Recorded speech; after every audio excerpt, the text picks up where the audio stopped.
हर कहानी, चाहे वह इंसान की हो, भगवान की हो या भूत की कहानी हो, यह सब कहानी दोहरे समझ को दर्शाती है।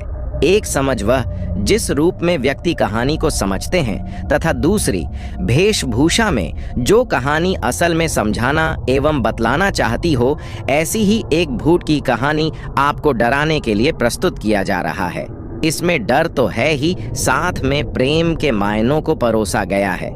यह कहानी है राजेश और सुमित्रा की, उनके प्यार की, उनके मिलन की, और एक उनके साथ उनके भीतर पनपते एक प्रेत आत्मा की कसौली से जुड़ी एक डरावनी कहानी है। राजेश और सुमित्रा एक ही कॉलेज में एक साथ एक ही क्लास में पढ़ते थे। राजेश अपने पिता की तरह राजनीति में बेहद रुचि रखता था और कॉलेज में छात्र नेता में सबसे प्रबल नाम था। उसके पिता देश के केंद्र सरकार के मंत्रिमंडल उच्च स्थान रखते थे। राजेश जितना अधिक नेता में प्रबल था, उतना ही वे लड़कियों का दिल जीतने में भी प्रबल रहता था। उसकी छवि पूरे कॉलेज में बेहद उत्तीर्ण पद पर रही। वे पढ़ाई के साथ खेल में भी अव्वल रहा। जब भी किसी भी शख्स को कॉलेज में कोई भी मुसीबत से सामना करना पड़ता, उसका हल मात्र राजेश के पास होता। राजेश का दिल नेतागिरी के अलावा किसी अन्य पर भी केंद्रित रहा। उस केंद्र का नाम सुमित्रा था। सुमित्रा बला की खूबसूरत थी।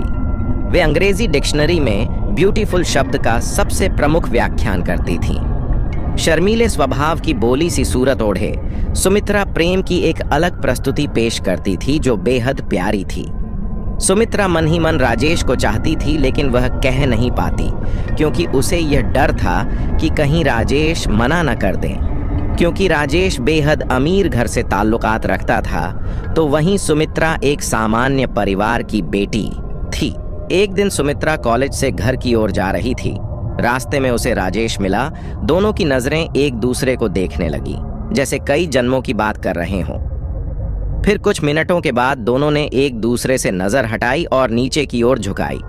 राजेश बाइक पर अलग दिशा निकल रहा था, तो वहीं सुमित्रा अलग दिशा। दोनों एक दूसरे से काफी दूर हो गए थे। तभी सुमित्रा को कुछ लोग छेड़ने लगे जो कॉलेज के ही थे।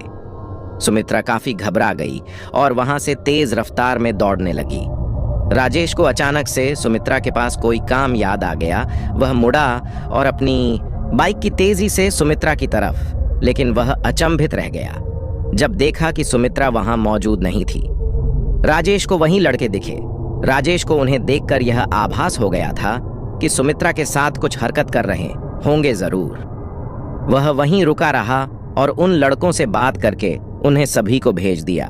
कॉलेज के सब लड़के राजेश से डरते थे, क्योंकि वह किसी के साथ भी अन्याय नहीं सहन कर सकता था। जैसे ही वह गए, राजेश ने सुमित्रा को ढूंढने कोशिश करी, लेकिन वह काफी देर तक नहीं मिली। जैसे ही वह वापस जा रहा था, तभी उसको कुछ रोने की आवाज आने लगी। यह आवाज एक गली से आ रही थी। राजेश ने उस गली की तरफ मुड़कर देखा तो सुमित्रा को पाया। सुमित्रा काफी भयभीत थी।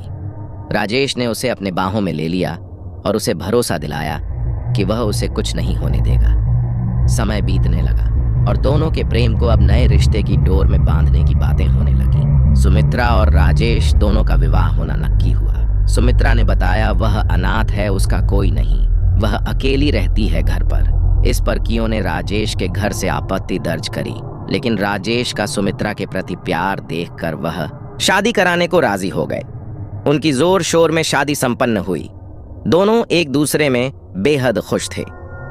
3 अगस्त इस तारीख का प्लान बनाकर अपना हनीमून मनाने हिमाचल प्रदेश के शहर कसौली पहुंचे।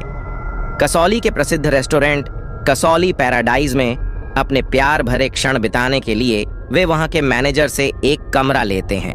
राजेश ने सुमित्रा से कमरा चुनने को कहा। वह रेस्टोरेंट 5 मंजिला था। सुमित्रा ने सुझाव दिया कि कमरा 3रे मंजिल पर ही लेंगे। ऐसा उसने इसीलिए कहा था क्योंकि रेस्टोरेंट के 3रे मंजिल से पहाड़ों का बेहद मनमोहक दृश्य नजर आता था। इसी कारण 3री मंजिल के कमरे महंगे भी होते थे और जल्दी फूल भी हो जाते थे। मैनेजर ने उन्हें 304 नंबर की चाबी दी और वेटर को बुलाया ताकि वह सामान लेकर जा सके। लेकिन सुमित्रा उस मैनेजर से जिद करते हुए कहने लगी कि उसे 308 नंबर की चाबी चाहिए। मैनेजर ने उन्हें मना किया और कहा कि वह कमरा अभी रेनोवेशन होना है। सुमित्रा बार बार वही कमरा खुलवाने के लिए बोलती रही। राजेश भी सुमित्रा के प्यार में उसकी जिद को पूरी कराने के लिए मैनेजर से गुहार लगाई खुलवाने को। शुरू में तो मैनेजर नहीं माना, अंत में उसे भी मानना पड़ा, क्योंकि राजेश ने ज्यादा धन लाभ देने का वायदा किया था। दोनों कमरे में एक दूसरे को निहार रहे थे, साथ ही साथ पहाड़ों को भी, जो कसौली की खूबसूरती को बखूबी दर्शा रहे थे। जैसे ही दोनों एक दूसरे के प्यार में डूब रहे थे और सारी हदें पार करने की ओर बढ़ रहे थे, तभी एक अजीब सी आवाज ने दस्तक दी। राजेश ने पहले कमरे के हर एक कोने में देखा कि कहीं कोई खिड़की खुली न रह गई हो। वह उठा, लेकिन खिड़की कोई भी नहीं खुली थी, पर फिर भी उसे किसी के चलने की आवाज पूरे कमरे में सुनाई दे रही थी। वह डर के मारे बेड पर मुड़कर देखने लगा, लेकिन वह देखकर अचंभित रह गया। वहां सुमित्रा मौजूद नहीं थी। वह डर की सीमा को लांघ चुका था। पूरे कमरे में वह अब सुमित्रा चिल्लाने लगा कि बाहर जाने की कोशिश करता, लेकिन कमरा मानो किसी ने बाहर से बंद कर दिया हो। यह पहली बार था कि राजेश डर के मारे रोने लगा हो। अचानक से उसे कमरे के बाथरूम से पानी चलने की आवाज आती है। वह दौड़ते हुए बाथरूम की तरफ पहुंचता है। जैसे ही वह उधर पहुंचता है, पानी की आवाज बंद हो जाती है। राजेश, जानू कहां ढूंढ रहे हो मुझे? आओ मेरे पास। सुमित्रा की आवाज। राजेश देखता है कि सुमित्रा बालकनी में खड़ी हुई होती है। जैसे ही राजेश डर के मारे उससे लिपटने के लिए बढ़ता है, सुमित्रा एकदम से गायब हो जाती है और राजेश पहाड़ से नीचे गिर जाता है। उसकी मौत हो जाती है। अगले दिन उसकी लाश पहाड़ से बरामद होती है। इंस्पेक्टर रणदीप सिंह को तहकीकात करने की जिम्मेदारी मिलती है। उस लाश के पोस्टमार्टम रिपोर्ट के मुताबिक राजेश मौत से पहले उसकी धड़कन काफी तेज चल रही होती है। इंस्पेक्टर सुमित्रा को ढूंढने की कोशिश करते हैं, लेकिन उन्हें सुमित्रा का कहीं नहीं पता चलता। मैनेजर से इंस्पेक्टर सीसीटीवी कैमरे की फुटेज मांगता है, परंतु वह रिकॉर्डिंग देखकर परेशान हो जाता है।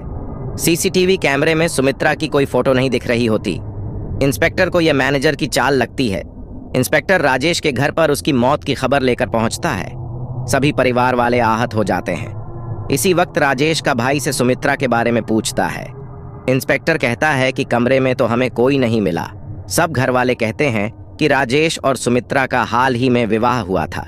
इंस्पेक्टर ने उन्हें सुमित्रा के परिजनों को फोन करने को कहा। इंस्पेक्टर को फिर पता चला कि सुमित्रा का तो कोई है ही नहीं। वह कॉलेज में भी पता करने गया तो पता चला कि कॉलेज में सुमित्रा नाम की कोई लड़की ने कभी एडमिशन ही नहीं लिया था। वह वाकई में एक भूत थी।